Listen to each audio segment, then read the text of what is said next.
that on ImageNet, we have quite a lot of human intuition because humans have been studying ImageNet and image data for so long.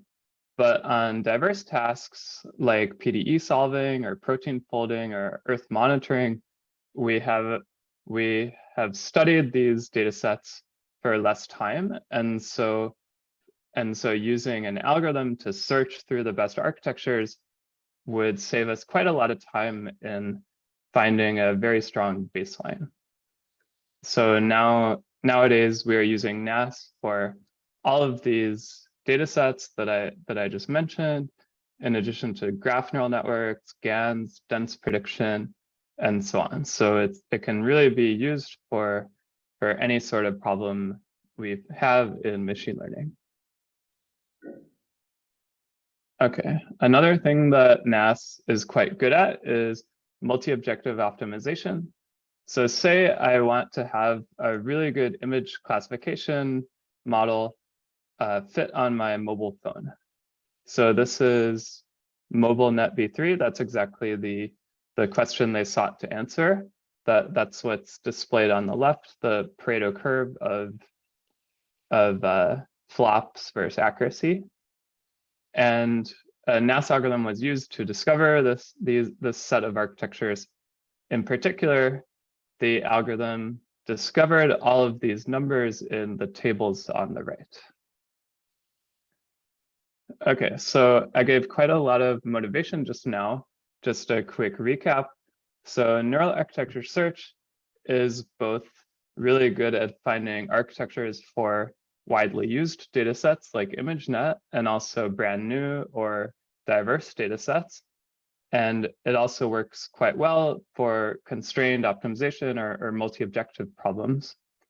And one final thing I'll point out is that although I'll talk about this in addition a bit later, but although the first NAS techniques took thousands of GPU days, the current techniques are just a few GPU hours. So they've really helped to democratize deep learning. So whereas before only the experts could develop very strong models, nowadays anyone with some hours of cloud credits on a cloud server like AWS or GCP can use one of these techniques to train a really strong model for their data set.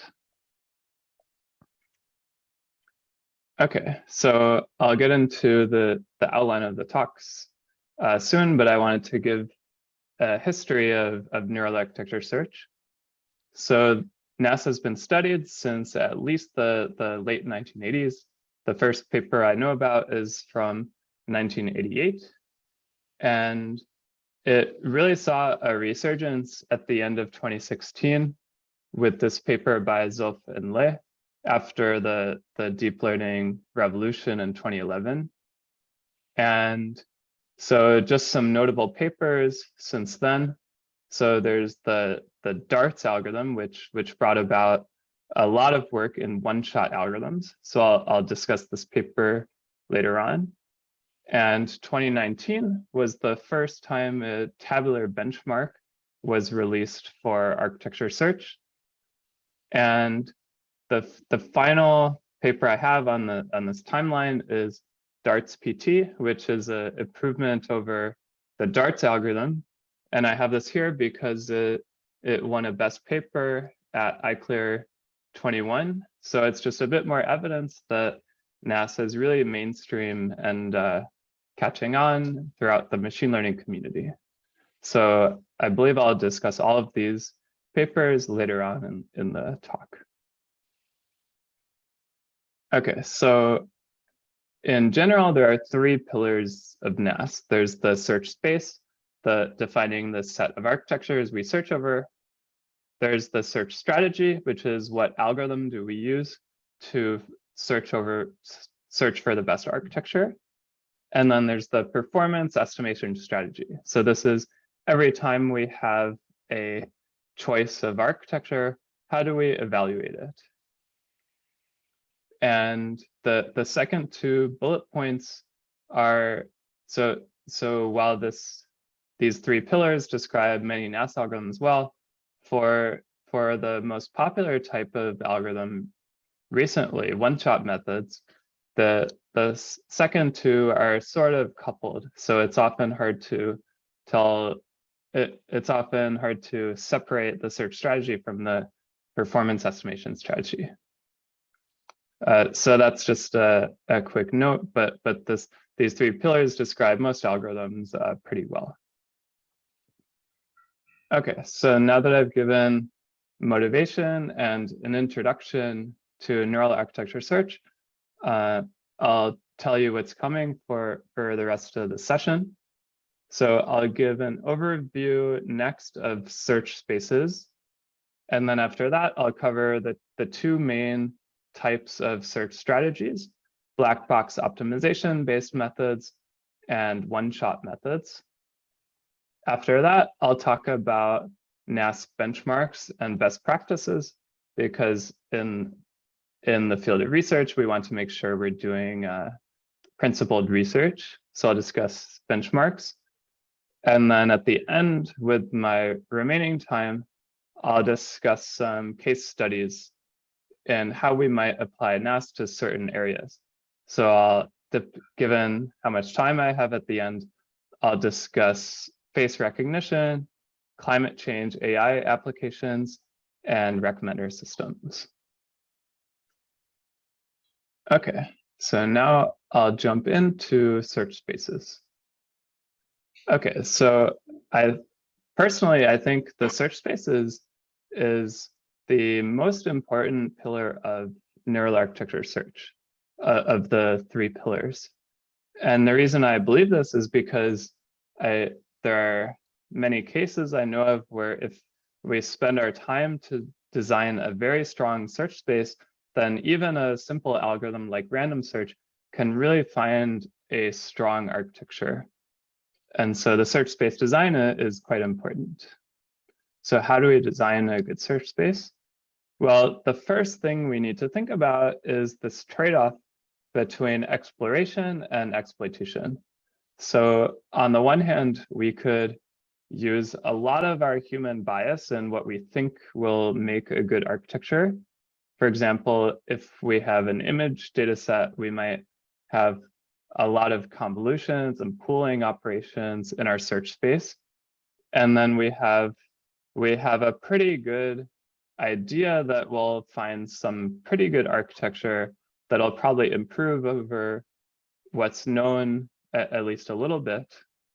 But on the other hand, we probably won't find a truly novel architecture, since we did add so much human bias. So we have this trade-off between injecting a lot of human bias, which is a safer bet, but will not lead to finding the next transformer architecture. But if we add less human bias, then the search becomes much harder because we have to search over many more architectures. But we leave open the possibility we could find a truly new architecture that nobody was expecting. So just a few examples of these two extremes. So on the one hand, I have on the right here examples of cell-based search spaces. So I'll talk about these in a bit more detail, but these are search spaces that are relatively smaller or easier to search over, but they have a lot of human bias and a lot of fixed decisions. So it makes it easier to search through, but will not discover a truly novel architecture. On the other hand, the opposite extreme is this nice work called AutoML 0 from a couple years ago. And the goal of this paper was to really take away as much human bias as possible. So the search space consisted of very primitive operations like multiplying or adding two vectors together. And so since this is such low level operations they're searching through, the search time was very large. It was an extremely high search cost. But at the end of it, they did find that the algorithm discovered a primitive version of backpropagation. So quite interesting, but not sure if it will scale to very complex data sets. Okay, so now I'll go over a few of the main categories of search spaces, and I'll start with one of the simplest ones, which we call macro search spaces. So this is simply we define a set of operations. For example, on image data, we might have a set including different types of convolution operations, some pooling operations, and some nonlinearities like ReLU. And then the search, we create a graph of these operations. So the graph we come up with a directed acyclic graph, which represents an architecture. For example, some of the images on the right are some examples of architectures that might be in our search space. So as you can see, we might start out with a chain structure and then have a more complex graph near the end of the architecture. So in the search space, all we have to do is define a set of operations, and then any graph structure we want that uses the operations to create an architecture. Okay, so while these are nice search spaces, they can be quite challenging to search over because there can be quite a lot of architectures if we just say any graph structure. So on the other hand, cell-based search spaces are a bit simpler to search over. So the idea of cell-based search spaces is that rather than searching over a very large space of large graphs, instead we can search over a relatively small cell, which consists of just 4 nodes, like this image on the right. So we define a cell with at most 4 nodes, and there can be some number of operations on the edges. And then once we have the cell, we stack it on itself many times. Specifically, we can use this backbone that's on the left of this image here. And so once we stack the cell many times, we get a full large neural network. So this is sort of the best of both worlds, because the search is over a relatively small cell, but then by stacking it many times, we can get the full power of a large neural network. So this is the most common type of search space today due to this property that we get the best of both worlds. The example here is the rightmost cell is the DARTS search space, which is one of the most popular search spaces today, which consists of these 4 nodes, choices of operations on each edge, and a couple of rules like every node has at most 2 incoming edges. Okay, so one more type of search space I wanted to mention is that the cell-based search space is quite nice, but there are quite a lot of fixed components. We only search over the cell, and then the backbone architecture, like how much we stack the cell and the operations between each cell, that's all completely fixed. So what if I defined a new search space that searches through the cell, but then also allows us to search over some of these decisions, like how many times to stack the cell, what do the operations look like between each cell, and so on. So this would be a hierarchical search space with 2 levels. And so this is quite nice because still the search is over a relatively small set of hyperparameters, just a single cell and some hyperparameters defining the backbone. But we get a much more diverse set of architectures in our search space.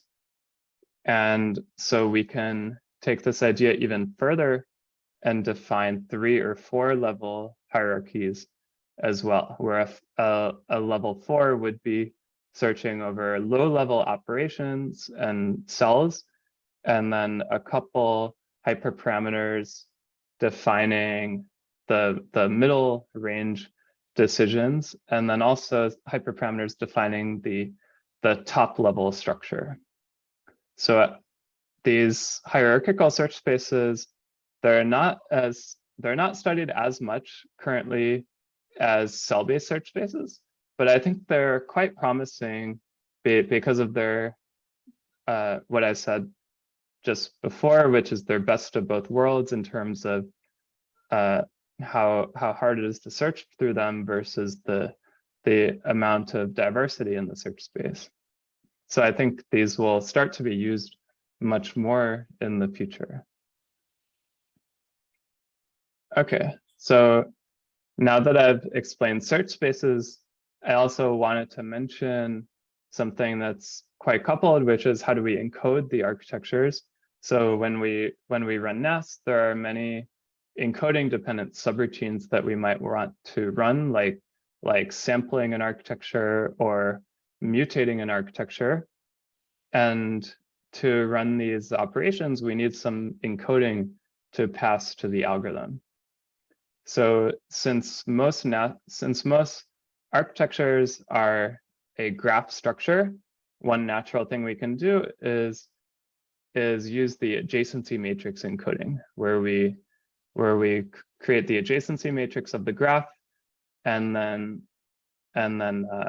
vectorize the matrix and also pass in the operation on each node.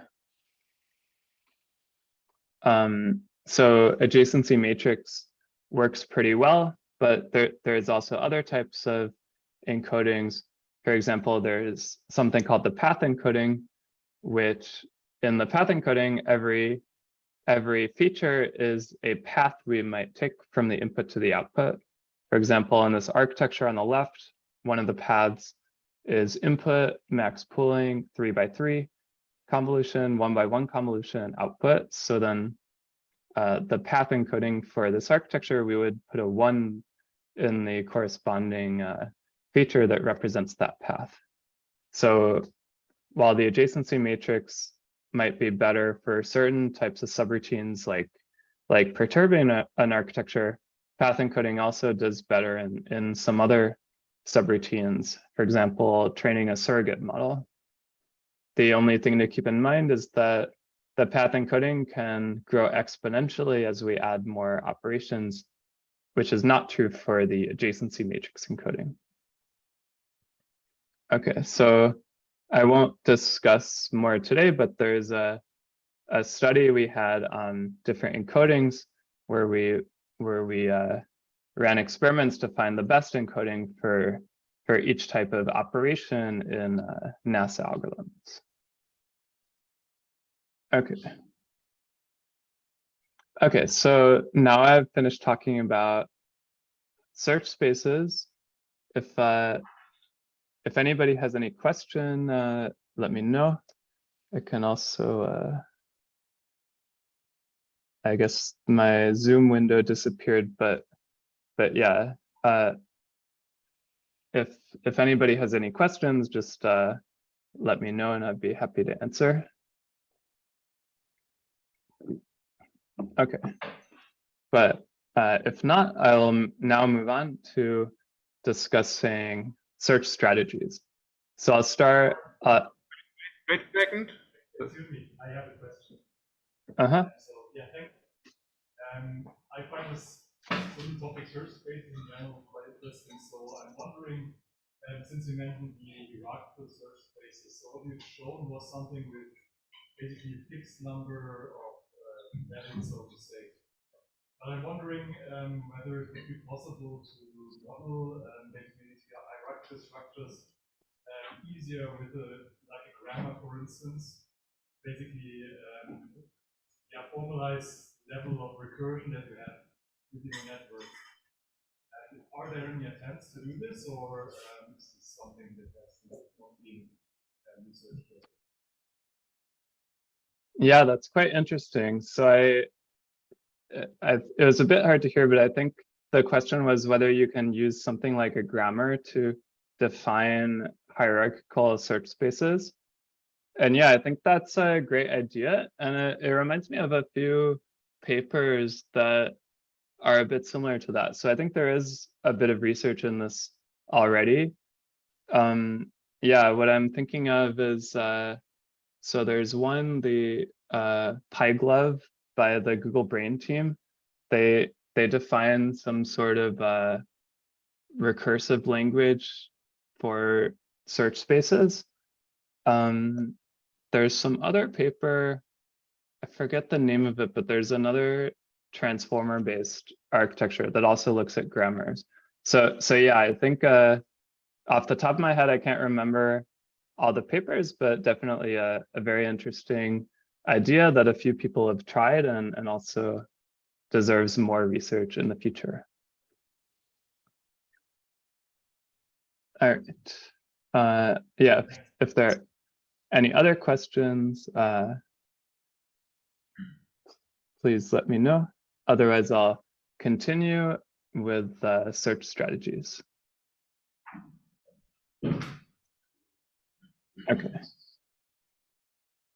Okay, so yeah, I'll spend the majority of the time on black box optimization-based methods, and I'll also discuss one-shot methods as well.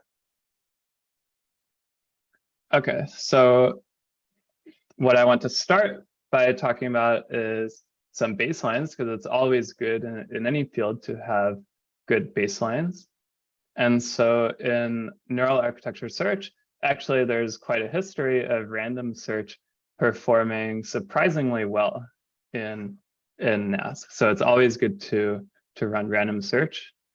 And in particular, by random search, I just mean drawing architectures at random from a search space and then fully training the architecture. And then say we have a time budget of maybe 10 hours. So then after 10 hours, we return whatever is the best architecture we found by just randomly searching the search space.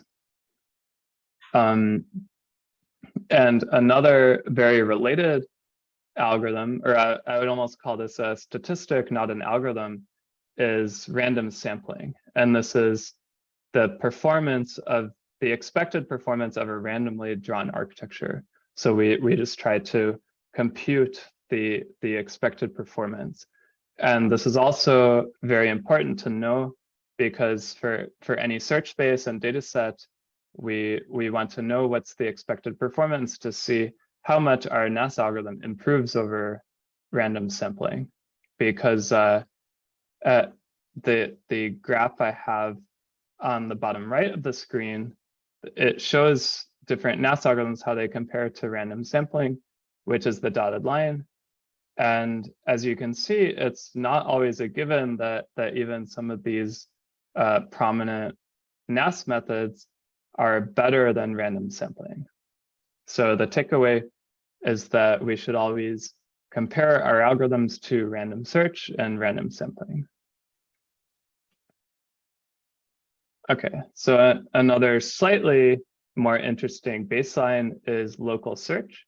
So still quite simple, just 5 lines of code, where the idea is we iteratively have an architecture, we evaluate all architectures in its neighborhood, take the best one, and then start the next iteration. Okay, so even though this is quite simple, multiple works have shown this algorithm performs surprisingly well compared to many more intricate NAS algorithms. And so definitely this is also a great baseline to keep in mind when designing NAS algorithms. Okay, so next I'll discuss some more interesting black box optimization based methods. And I've found the best way to organize these methods is by talking about what performance predictor do they use. So performance prediction is a very common subroutine in NAS algorithms. And the idea of performance prediction is to predict the relative accuracy of an architecture without fully training it. And so I'll discuss 3 different types of performance predictors: surrogate modeling, learning curve extrapolation, and zero-cost proxies. Okay, so for model-based predictors or surrogate modeling, yeah, the idea is to train a surrogate model where the features are some features that define an architecture, and the labels are the validation accuracies. So say we're at the point in our NAS algorithm where we've already trained 50 architectures, then we can turn these into 50 data points and train a surrogate model that can then predict the accuracy of new architectures that we haven't seen before. So this is quite common to do in the literature. Most commonly, we might use a Gaussian process or a gradient boosted tree. For the surrogate, we could also use something more complex like graph neural nets and so on. So surrogate models are so popular because once we've trained this model, it's just like a few milliseconds to get a prediction of any new architecture. So we can predict thousands of different architectures during our NAS algorithm. On the other hand, it does take quite a long time to train because we need to fully train an architecture to add one more data point. So a high initialization time, but a low query time. Okay, so how would this work in a NAS algorithm? So it's very common to use this sort of predictor with Bayesian optimization. So Bayesian optimization is a very popular technique generally throughout automated machine learning, not just neural architecture search. And the reason it's so popular is because it's a very effective method of optimizing some function when the function evaluations take a long time. And here by function evaluation, in the context of NAS, I mean training a neural network. So, okay, so to be a bit more concrete, the way Bayesian optimization works is we have this iterative procedure where we take all of the architectures we've evaluated so far, and we use these as training data to train a surrogate model. And then after that, we generate a set of candidate architectures that we haven't evaluated yet. And we predict their performance using our surrogate model. And then we have some acquisition function which trades off exploration versus exploitation.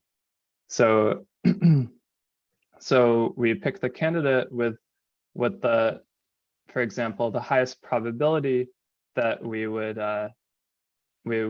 improve over the best architecture we've seen so far. Okay, so once we pick, we might pick 1 or 10 candidates, and then we fully train these architectures, and then we start over in the next iteration. Okay, so in order to run Bayesian optimization, we need to make quite a lot of decisions, like what is the architecture encoding, what is the surrogate model, what is the acquisition function we use, and also how do we pick the set of candidates, and so there's quite a lot of decisions. So so we had a recent study a couple of years back where we did a thorough evaluation of this framework. So we tested several different surrogate models, different methods of generating candidate architectures, and also different acquisition functions. And so we tested each of these pieces individually in an ablation study, and we also ran a further check at the end where we varied all of them at once to make sure that we weren't stuck in a local optimal solution. And the result was we were able to create bananas, an algorithm that's a very high instantiation of this Bayesian optimization framework. So in particular, we found using a path encoding with an ensemble of feed-forward neural networks, generating a set of candidates by creating small mutations on the best architectures found so far, and using Thompson sampling as the acquisition function.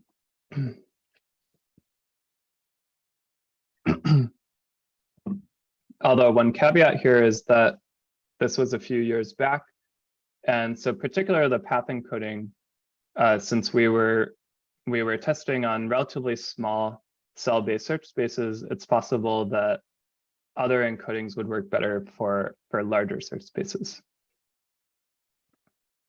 Okay, so now that we've discussed surrogate modeling, I'll move on to the next type of performance predictor, which is learning curve extrapolation. So this works completely differently. So say we have say we have an architecture and we start to train it.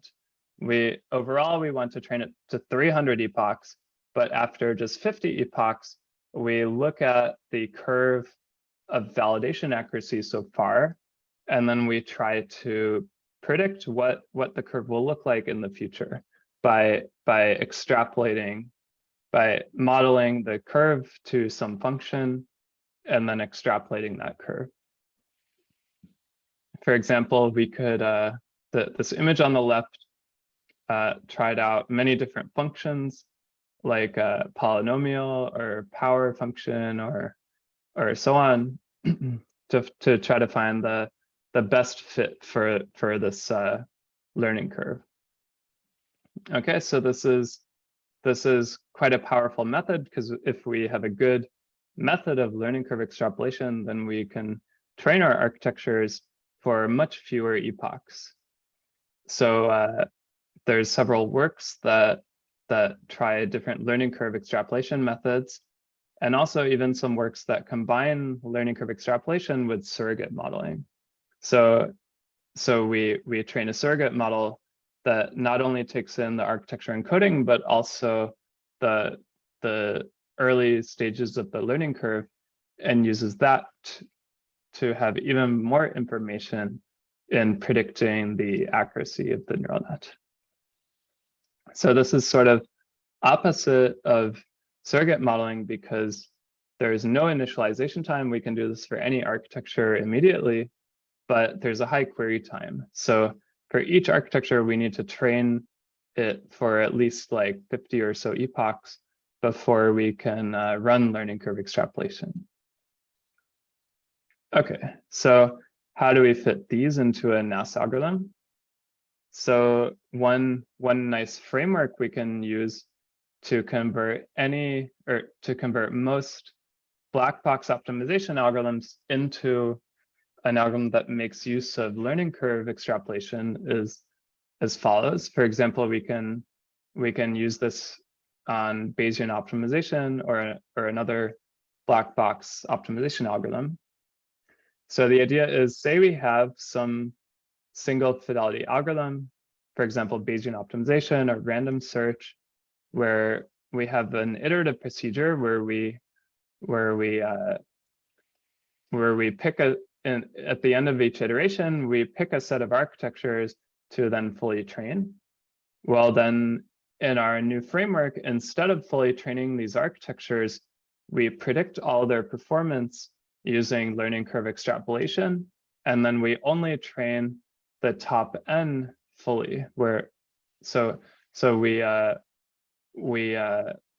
train all of them to some number of epochs, but then only train the top predicted architectures to their full training.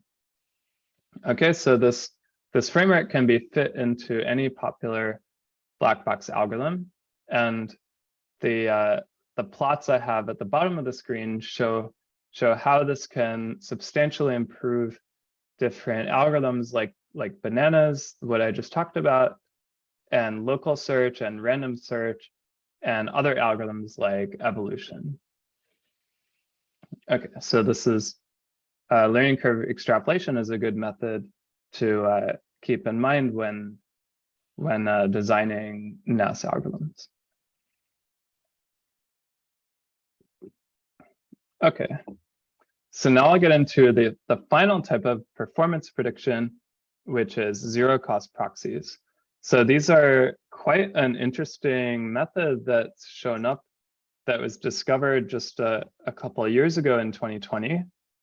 And the idea here is that we want to compute an estimate of our architecture in just roughly 5 seconds. So most of these techniques, they work by taking a single mini batch of data and running a single forward and backward pass through the architecture to create some statistics and then try to come up with an estimate of the accuracy of the architecture. So yeah, there's quite a lot of, I have on the left here about 10 methods or so. They all work differently. Some are inspired by pruning and initialization literature. Some are theory inspired, and so on. But one question we might have, which I think is a valid question, is do they work? Because it almost seems like these are too good to be true, where we can predict the performance in just 5 seconds, then our life is quite easy. We just predict the performance of tons of architectures and take the best one. Okay, so this is exactly the question we sought to answer recently, where we sort of took a deeper look at many of these zero-cost proxies, where we had an unbiased evaluation of all of them, because many of the papers that released these methods, they sort of have a stake in making their method perform well. So we had an unbiased study where we had no stake in the outcome of this. So we evaluated the zero-cost proxies on several popular data sets and also some less common data sets to see their performance on a diverse range of data sets. And what we found is that there's no clear winner.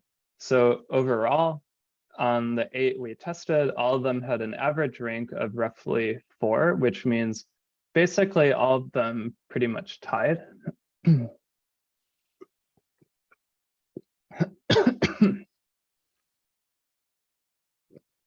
Okay, so basically all of them pretty much tied.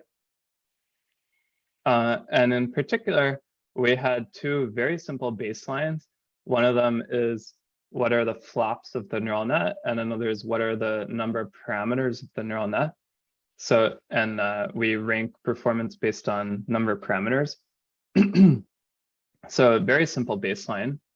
And we found that even these performed quite competitively with all of the zero-cost proxies. So the takeaways were that there's no clear winner, and also the baselines performed quite well. But on the other hand, we did find that these are quite promising to use in addition to other NAS techniques. So even though they're not a slam dunk, they can, since they're so simple, since they're so quick to evaluate, why not just add them to our NAS method? As long as we add them in a way that it doesn't hurt performance, it can only help out. So if they're not so effective, then that's fine. But if they are effective, then we can reap their full benefits. Okay, and I'll talk a bit more on how we can do this. So actually, in a very recent follow-up study, we ran an even larger study testing 14 different zero-cost proxies across 28 different tasks. And then we had a lot of follow-up experiments testing different properties of zero-cost proxies. So the first thing we tested is what is the complementary information of zero-cost proxies? For example, since I showed before, there's at least 14 methods so far that people have invented, and the question we had is are these all working in the same way, or do they all learn separate information about the architectures? So in this experiment, we formally sought to answer this by computing the conditional entropy of an architecture. So basically, the idea is that given a random architecture from our search space, we want to compute how much is the validation accuracy explained by different zero cost proxies, which sort of can tell us the predictive power of not just one zero cost proxy, but of multiple. Okay, and so the plots I have in the middle here, they say basically as we consider more and more zero cost proxies, we look at how much information we gain, and we can see that on most data sets, we can go through and learn more and more information for 4 or more zero cost proxies.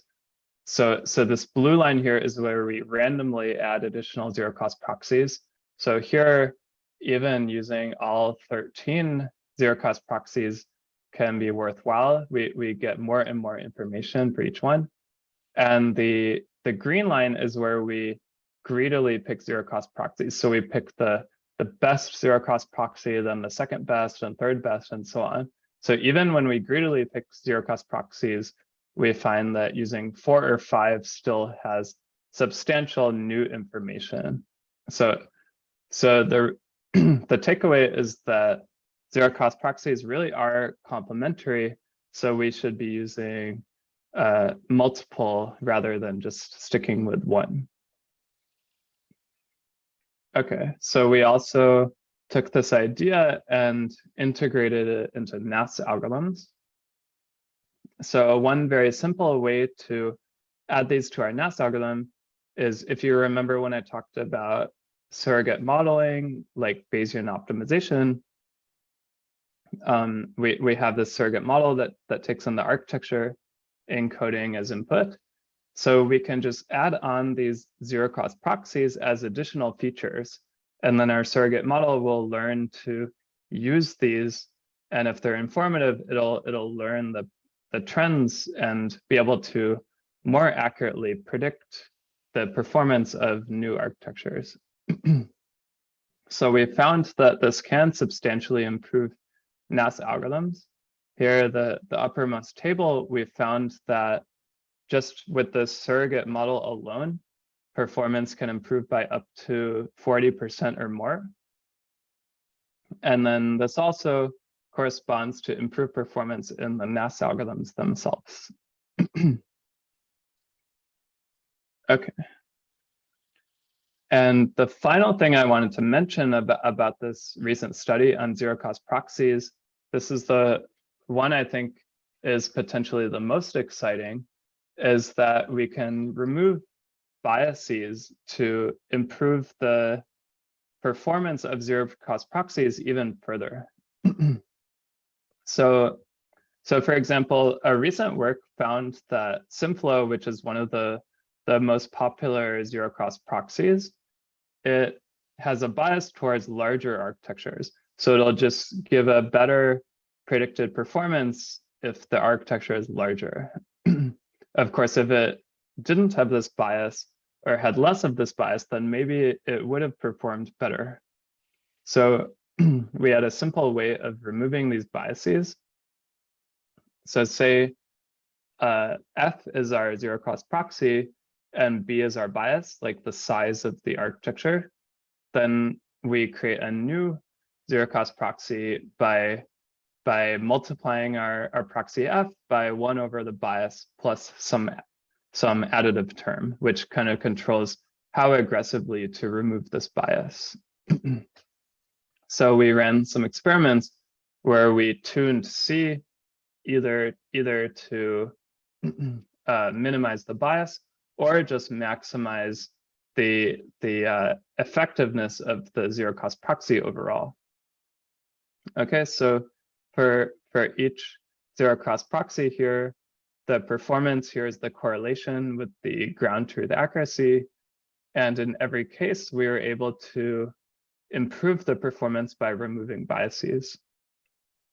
And one interesting result is that in most cases, actually the ground truth itself is biased. For example, for cell size, so it actually is true that larger architectures do tend to have higher accuracy. So that actually is a bias in real life for ground truth accuracy. It's just that SimFlow was biased even more than the ground truth.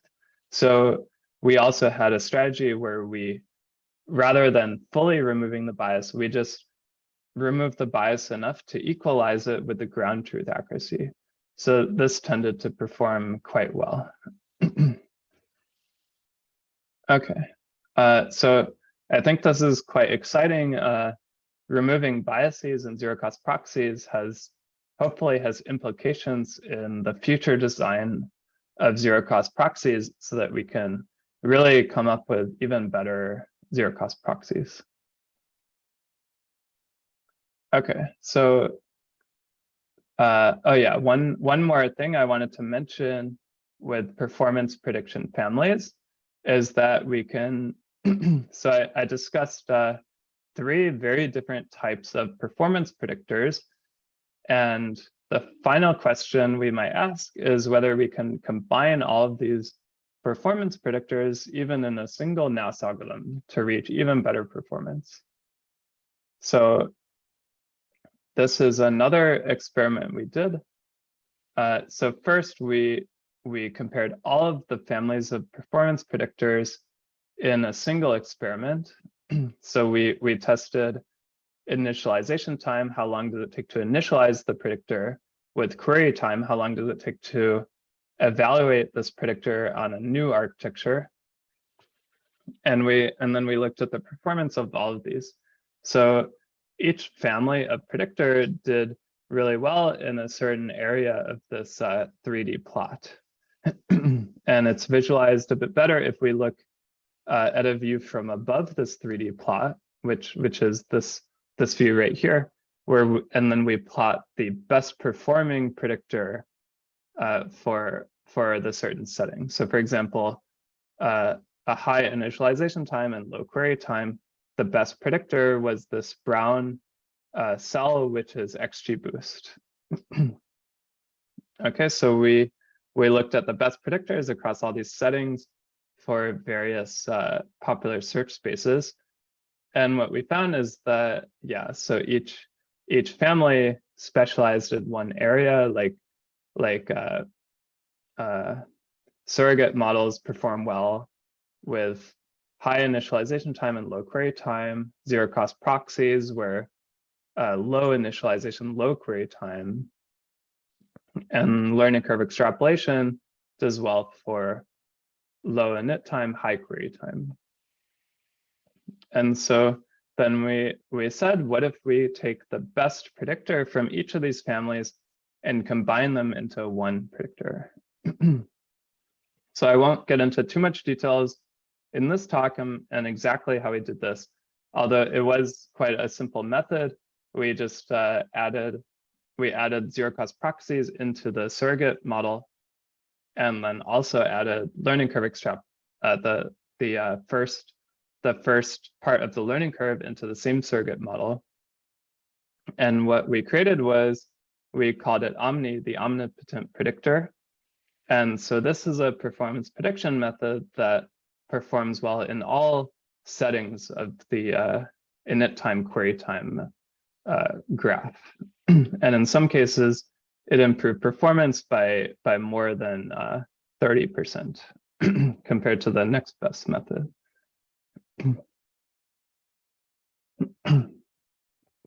Okay, any questions before I move on anything I covered in black box optimization or performance prediction?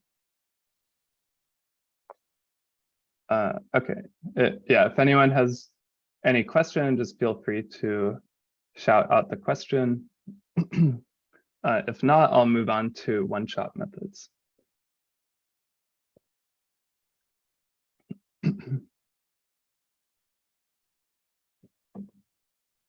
Okay. Okay, so next I'll talk about one-shot methods. Okay, so although all of the performance or all of the NAS algorithms I explained so far, they're like Bayesian optimization and different methods of performance prediction. They're quite popular in the literature. However, neural architecture search can often be very slow to run. And even though there's a lot of developments in performance predictions, still these black box optimization-based methods can still take on the order of dozens of GPU hours to run. And so another type of method that's gained quite a lot of popularity in the literature are one-shot methods, which seek to conduct NAS in a much faster timeline than black box optimization-based methods.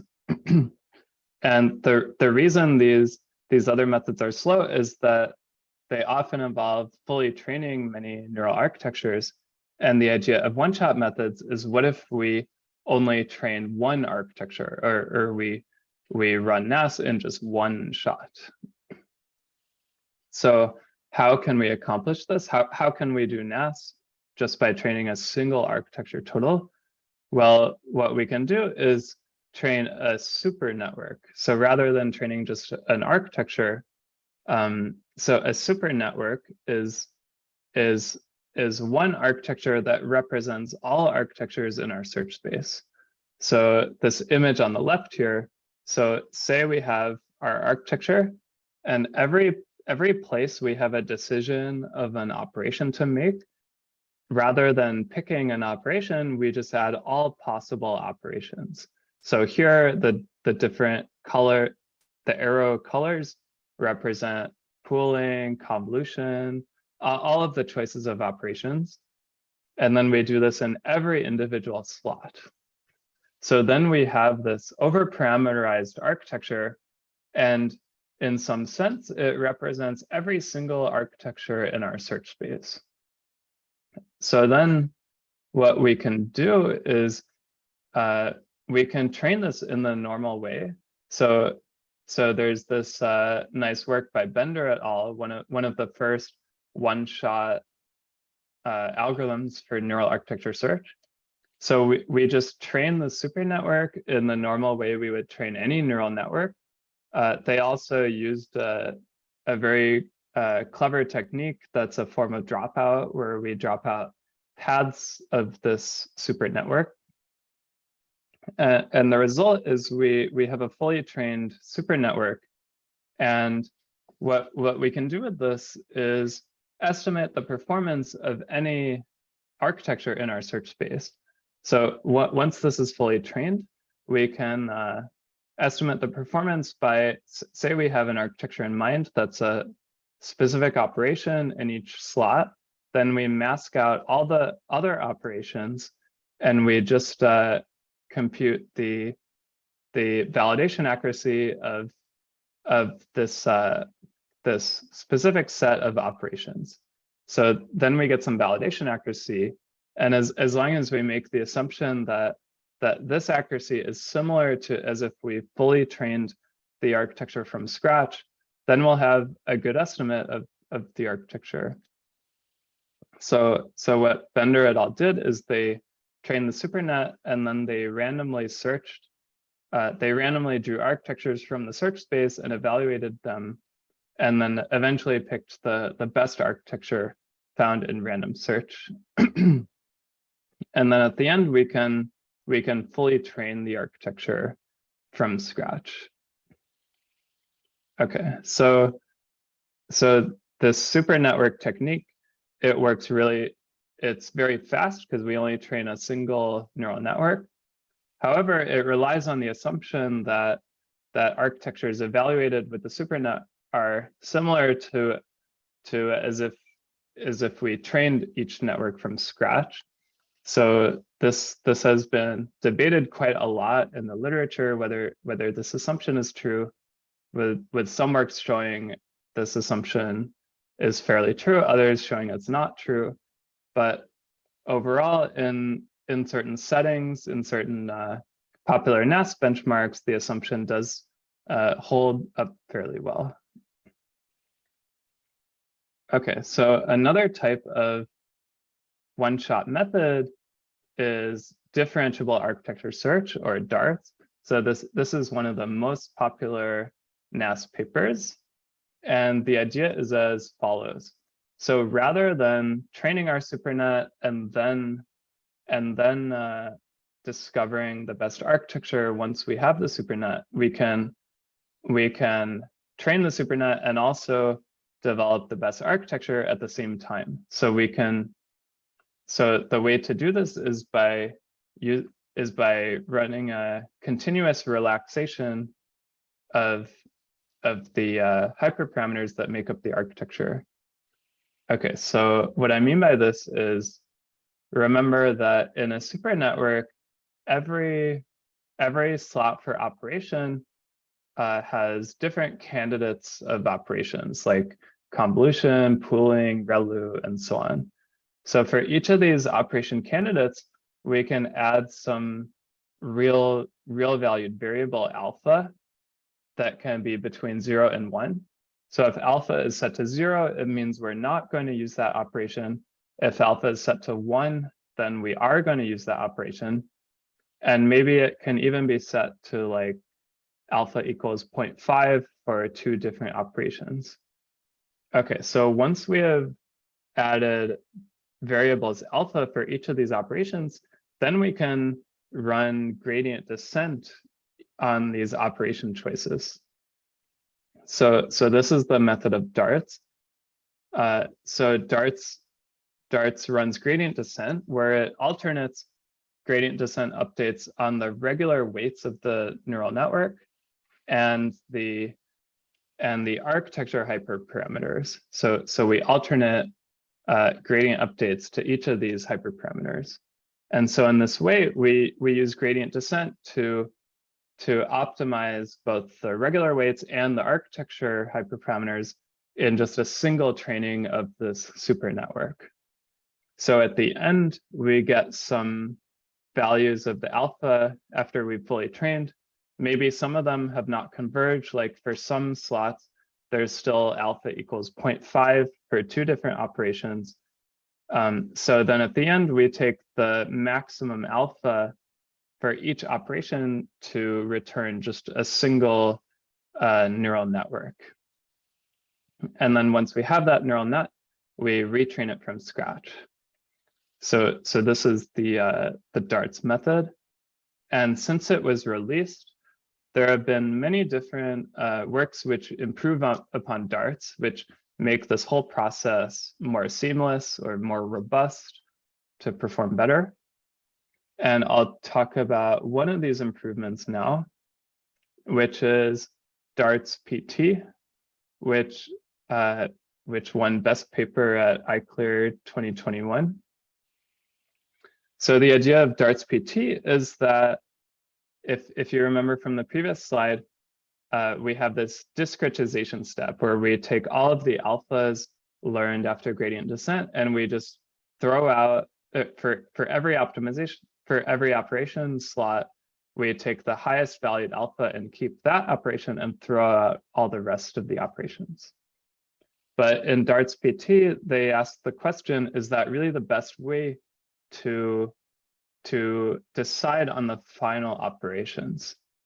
So they considered a new strategy where instead of just picking the highest alpha in each slot, they instead ran a perturbation-based method.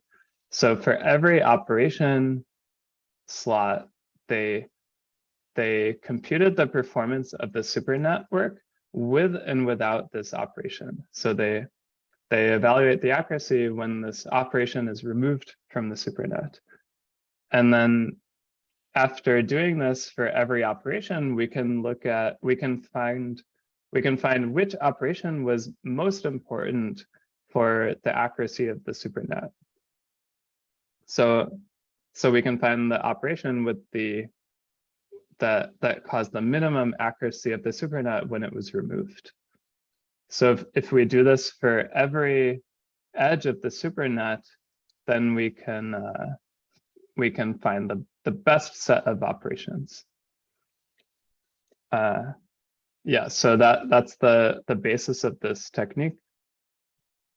They also added a few tricks, like every time we discretize an edge, they tuned the remaining supernet for a few epochs just to make sure that the supernet is always fairly accurate, even after picking particular operations in each edge. Okay, so this is the end of all search strategies in my talk. Once again, if anyone has questions, feel free to ask them. Otherwise, I'll move on to discussing NAS benchmarks.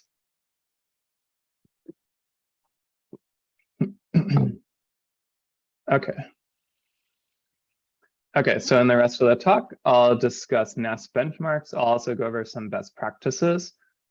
And then at the end, based on the time I have remaining, I'll discuss some case studies of applying NAS to a few different areas. Okay, so in the early days of NAS research, there were a few problems with the field. Well, the main reason that there were some problems is that NAS algorithms took a very long time to run. So some of the early algorithms took thousands of GPU days to compute just a single run of the algorithm. And so this made it very challenging to both run multiple trials of our algorithm, and also it made it challenging to compare it to different algorithms because all of these algorithms took so long to run. So this created this bad state where papers would compare their algorithm to the performance that that was reported in a previous paper. However, this led to a state that was not so good because then we might have differences in hardware or even differences in the evaluation parameters like number of epochs. So for example, one paper might have trained the final architecture to 200 epochs, whereas another paper trained the final architecture to 500 epochs. So then they say, oh, my technique is better, but actually we don't really know if the technique was better because of the search algorithm or just because they trained the final model for more epochs. So this led to the state where these results couldn't really be trusted.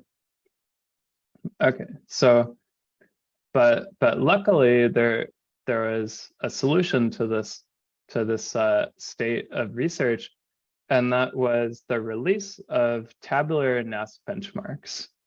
So the first one, NASBench 101, which was created by a team at Google and Freiburg. So what they did is they defined a search space of size 423,000 architectures. The search space is, I have it on the lower left here. And what they did is trained every single architecture in the search space multiple times, and then take all the accuracies of these architectures and put them in a lookup table. And so in particular, there's an API we can call to get the accuracy of any of these architectures. And what this allowed us to do is simulate NAS experiments. So I can design a NAS algorithm and then start to run it. And every time the NAS algorithm was about to fully train an architecture, instead I can just look up the performance.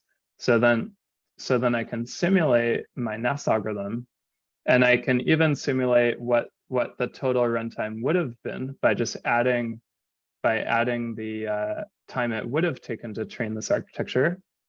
So then this allows me to run the NAS algorithm in just a couple minutes when it would have taken a couple of GPU days without using this tabular benchmark. And so then I can run many trials of my NAS algorithm because the time is so quick, and also compare this algorithm to many other baselines and other methods. So this allows for more scientific studies and more concrete conclusions in our experiments. Okay, so NASBench 101 was the first tabular NAS benchmark. And since then, there have been many other tabular NAS benchmarks that have come out. So NASBench 101 was for computer vision. There's also been some for natural language processing or other areas of computer vision beyond image classification, and so on. And so one downside of tabular NAS benchmarks is that we cannot create a tabular benchmark on an extremely large search space because we need to train every single architecture in the search space. But there are even new benchmarking techniques today that involve surrogate NAS benchmarks that allow us to create a benchmark for an even larger search space. So the way this works is that, say we have an extremely large search space. For example, the darts search space is size 10 to the 18. So we pick 60,000 random architectures and we fully train them. And this gives us training data. And then we train a surrogate model. And then our surrogate model can predict the performance of all of the remaining architectures in the search space that we didn't predict. And so then we can still have an API to predict the performance of any architecture, whereas instead of just looking up the performance, it predicts the performance using the surrogate model. And so this was done. NASBench 301 was the first surrogate model. And the interesting result they found is that this can often actually perform even better than a tabular NAS benchmark, which might sound a bit unintuitive at first, but the reason is that whenever we train a neural network, we usually train with stochastic gradient descent, which can be quite noisy. So even if we train each neural network 3 times and average the accuracy, still even the average of 3 would be quite a noisy estimate of the average or expected accuracy of the neural network. However, surrogate models are quite good at smoothing out this noise, since they learn patterns across all the neural nets and can somehow use all of the data we have so far to predict the estimate. So what they showed is on NASBench 101, after just 20,000 architectures, the surrogate model was able to predict better than tabular benchmarks with 3 evaluations for each architecture. One thing to note is that although we do want to remove the noise so that we can make better predictions, when we use this to simulate NAS experiments, we want to add back the noise because we want to simulate real life. So in real life, we do have noisy architecture evaluations. So we add this noise back to be most realistic. Okay, so now surrogate NAS benchmarks have allowed us to create benchmarks for even very large search spaces. And one more thing I'll note here is that a downside is that for the surrogate NAS benchmark, we cannot have the learning curve. So we cannot predict the full learning curve with just a standard surrogate model, because it only predicts the final accuracy. But in a follow-up work called NASBench X11, we developed a technique where we can also predict the entire learning curve of any neural network. So this allowed us to even use NAS benchmarks on learning curve extrapolation techniques as well. Okay, so let's see. Yeah, so with now tabular and surrogate NAS benchmarks, we can develop a lot of different NAS benchmarks, and so the community has across the community there are at least 28 NAS benchmarks today. Or by benchmark here I mean some of these were evaluated on 7 different data sets. So overall there's 28 different tasks. But the problem is all of these were coded up in different code bases. And so we reach the state where there are these benchmarks. However, whenever we have a new NAS algorithm, we need to implement this NAS algorithm in all of these different benchmarks in order to reach their full power. However, in recent work, we were able to add all of these NAS benchmarks into just a single framework. So now we only need to implement our NAS algorithm once, and then we can immediately run the NAS algorithm in 28 different tasks.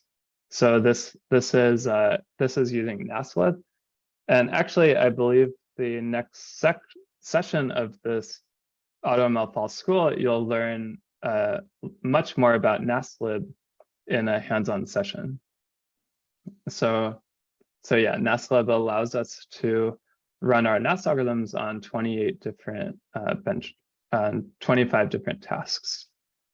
And once NASLib was created, we were able to run some experiments and show that the techniques from just the most popular benchmarks like NASBench 101 and 201 do not generalize across all the remaining benchmarks. So it's really important to evaluate NAS algorithms on as many different tasks as we can. Okay, and as I mentioned earlier in the zero cost proxies section, or actually I didn't mention this, but recently we've also added in pre-computed evaluations for many zero cost proxies for 40 different zero cost proxies across all 28 tasks as well. Okay, so now NASLib not only has tabular benchmarks, but also has pre-computed zero cost proxies. Okay, so now this is all the content of general NAS methods, and I think I have 5 minutes left, but I wanted to quickly get into a few case studies of how we might apply these NAS methods for specific areas. I think since I'm a bit low on time, I believe there is also already a really good talk on recommender systems earlier today. Unfortunately, I wasn't there because in my time zone, it's in the middle of the night, but so I'll focus on face recognition and climate change AI. Okay, so face recognition is being used all over the world now. For example, governments might use it to identify criminals, but the problem is that recent studies show that these face recognition algorithms do not perform the same across different demographics. Like in the US, this has already led to the false arrest of a Black man because there are more false positives on Black men than compared to white men. So of course, this is a big problem that we definitely want to fix. And so in some very recent work, what we did is we tested out facial recognition methods across, we tried out many different architectures, like the architectures here. We also tried different hyperparameters to make sure all of them could train in the best method possible. And then we evaluated the accuracy and also bias of all of these architectures. And what we found is this huge plot of their accuracy and rank disparity is a measure of the bias they have across different demographics. Like the disparity between the accuracy on different demographics. So the colored architectures here were the best performing on the Pareto curve of accuracy and rank disparity. And we took the architecture in the middle of the Pareto curve and then developed a specific search space for this architecture. So this is what's displayed here, where there's one chain structure of this architecture, and we created a search space around it by adding in many choices of operations. And then after running NAS on this newly developed search space, we were able to discover architectures that outperformed all previous architectures in terms of accuracy and rank disparity on the validation set. And here's the test set, where they still outperform most architectures that had an error, that had an accuracy of 90%. Okay, so I just wanted to give a brief overview of this in my remaining time. And okay, so now the final case study I wanted to mention, that this is work I'm very excited about. So there's this up and coming area of research in tackling climate change using machine learning. So in 2018, there is this big survey paper that called Tackling Climate Change with Machine Learning that identified many different, dozens of different applications where AI can help fight climate change. So this is everything from many energy system applications, like designing smart buildings with that cut carbon emissions from heating and cooling. Also optimizing the power grid, where the power grid is this huge, delicate balance of supply and demand of energy, and we can use machine learning to optimize this. And so these are the energy system. We can also use machine learning to optimize agriculture and forest management. And then finally, on the left here, we can use machine learning to model the climate. So we can predict what the climate will look like tomorrow or in 10 years from now, also using machine learning. So this is an active area of research.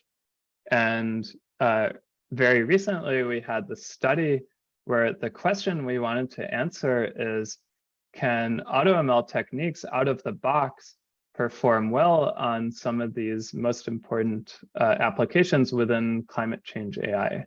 So we picked 3 different applications: climate modeling, wind power forecasting, and catalyst discovery. And we picked these 3 because they have very good benchmark data sets already available, and also because they have high-performing human design models that are open source. And so we ran an initial study. It's by no means a comprehensive study, but our goal was to see how well AutoML techniques work out of the box. So we specifically did not try to do additional coding to adapt the AutoML technique to these settings, but just tested out of the box performance.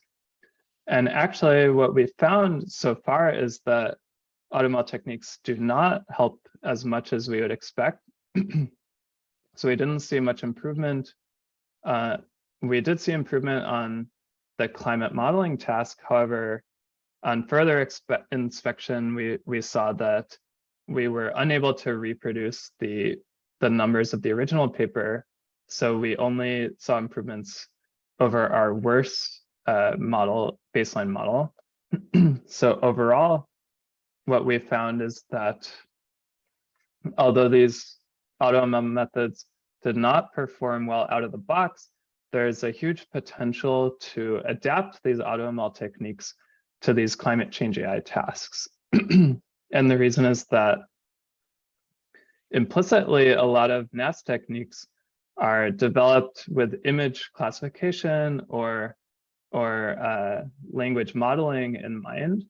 But there are some common themes in climate change AI applications. For example, spatiotemporal data, which is similar to image data, but also quite different. And also physics-constrained machine learning, which comes up quite a lot in climate change AI applications. And so designing search spaces for spatiotemporal or physics-constrained models is, I believe, quite a promising direction to make progress on a lot of dozens of these climate change AI applications. And the final part is to make sure that when we create new NAS algorithms, we benchmark NAS on these climate change AI applications. And so this is already, this work is already public, so you can go to our repo to have these 3 benchmarks for any new NAS algorithm. Okay, so unfortunately, I think I went a little bit over time. My apologies. But yeah, thank you very much for tuning in. And I also wanted to thank all of my collaborators. And if there's any remaining time going into the break, I'd be very happy to answer any questions as well. Thank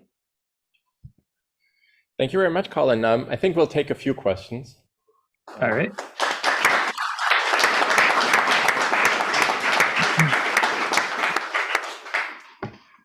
Questions, anyone? Yeah, there's some. The mic is going over there.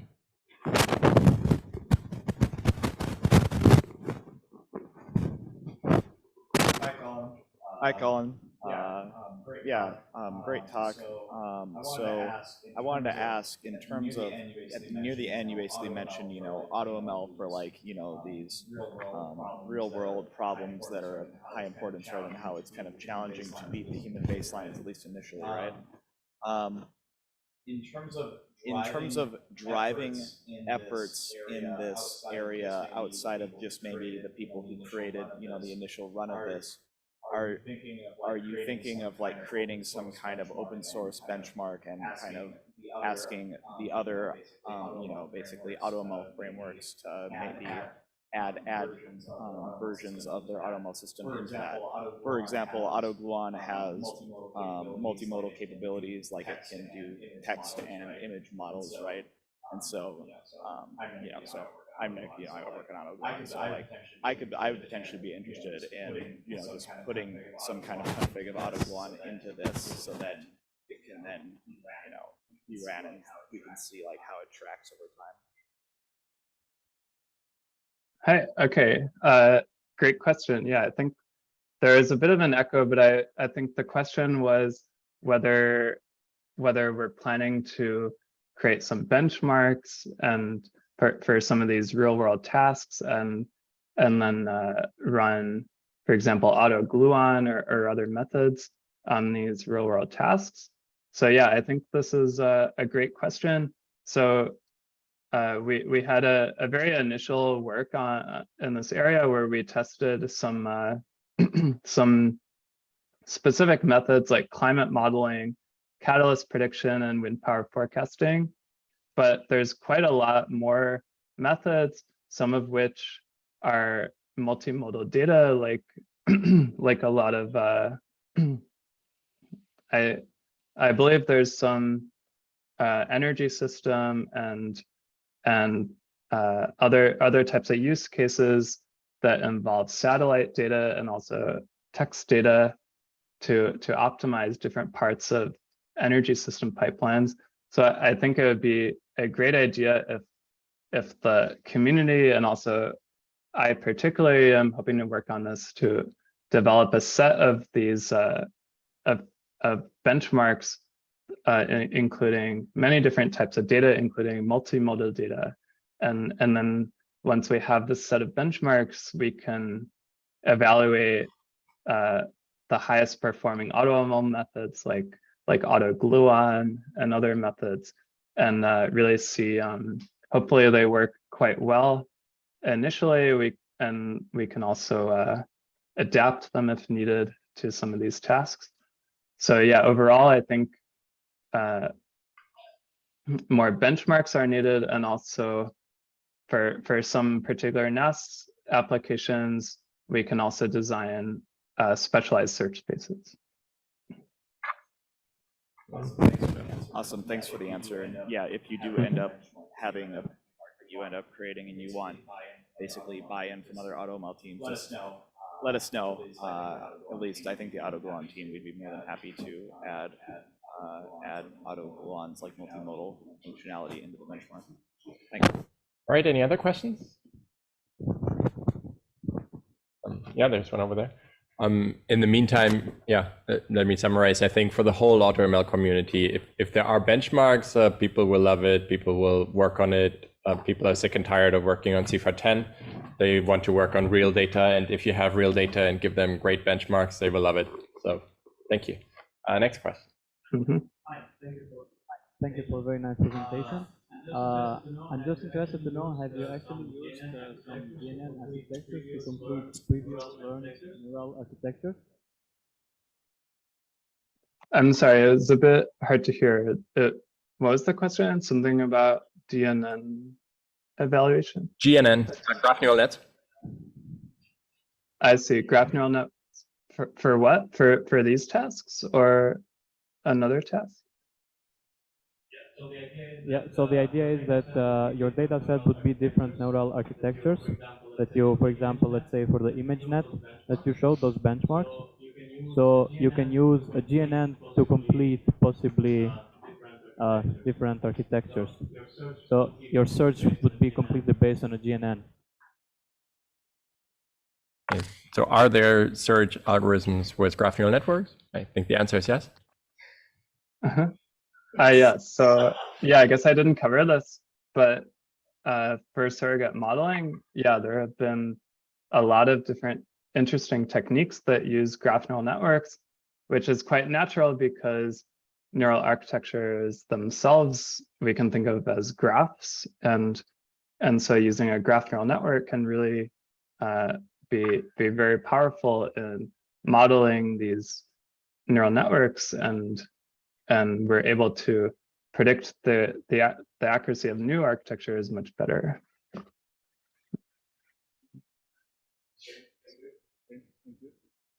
Right. Yeah, and in particular also for the latency, there's lots of graph neural nets that work quite well actually. All right. Any more questions? I would have one. You also didn't talk about hyperparameter optimization much.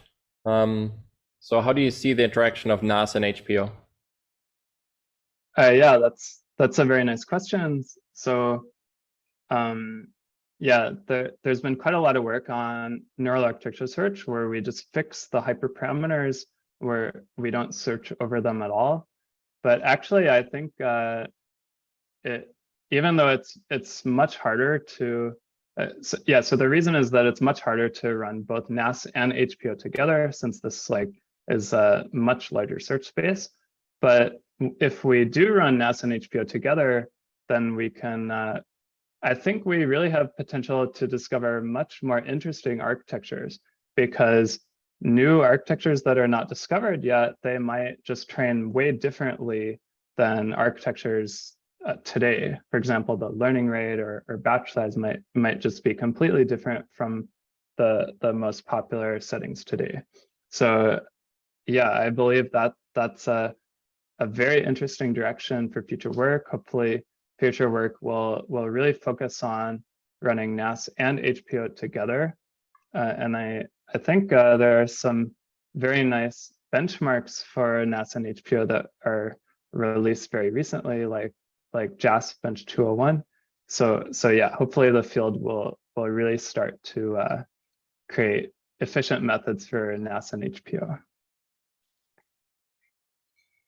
All right, great, thank you. Then I think we're at time and we shall go to the coffee break, but well, maybe Colin can stay in the line if people have more questions. Come to the front and just ask him.